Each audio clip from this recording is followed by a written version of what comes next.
जय जगन्नाथ पिलाने HS वांस्टेक channel रे आपण मन स्वागत करछि। तो देखंतु पिलाने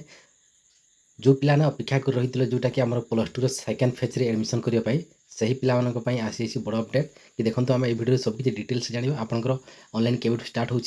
यार लास्ट रही सहित कौ पिलाने एप्लाय कर फेज रे सेकेंड फेज रे डिटेल्स ये भिडियो जाना तागर मुझे रखी जो पिला मो चैनल नुआ होती वीडियो लाइक कर दिखाँ चैनल आप सब्सक्राइब कर चैनल सब्सक्राइब कर आपण सांगसाथी सहित मतलब शेयर कर चलते ये भिडियो देखा देखो ये आप देखिए जोटा कि हायर सेकेंडरी एजुकेशन लगे यहाँ आप क्लिक करेंगे जो प्लस टू अच्छी तलक स्क्रोल करवा यार नोटिफिकेशन डिटेल आम देखा केवे आवेदन प्रक्रिया स्टार्ट होची। तो देखो ये आप देखिए जोटा कि आपंकर आवेदन प्रक्रिया 24/7/2024 आप कमन एप्लिकेशन फॉर्म खोल तो ये आप एप्लाय करेंगे और लास्ट रोचे 31/8/2024 बुझिपारे। तो आपंकर जो आमर मेरिट लिस्ट अच्छी सेकेंड फेज 3/9/2024 आप मेरिट लिस्ट आसो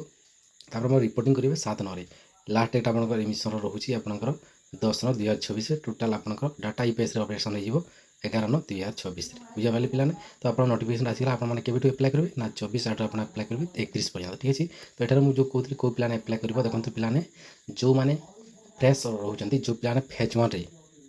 एप्लाय कर नथिल से पिलाने एप्लाय कर पार बुझिपारे पिलाने आराम से एप्लाय कर सहित जो पिलाने फेज 1 रे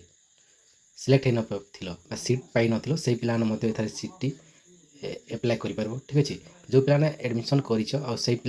एठारे मन पसंदर कॉलेज मिले नहीं से कॉलेज आप पढ़ा इंटरेस्ट ना तो फेज 2 रे एप्लाय कर ठीक अच्छे पिलाने। तो ये देखो गोटे इनफॉर्मेटिव वीडियो जब आपको भल लगा वीडियो लाइक कर दिखाँ चैनल को सब्सक्राइब करते चैनल सब्सक्राइब कर पाखे बेल आइकन प्रेस कर दिखाँ वीडियो मूल शेष पर्यटन देखिए बहुत बहुत धन्यवाद।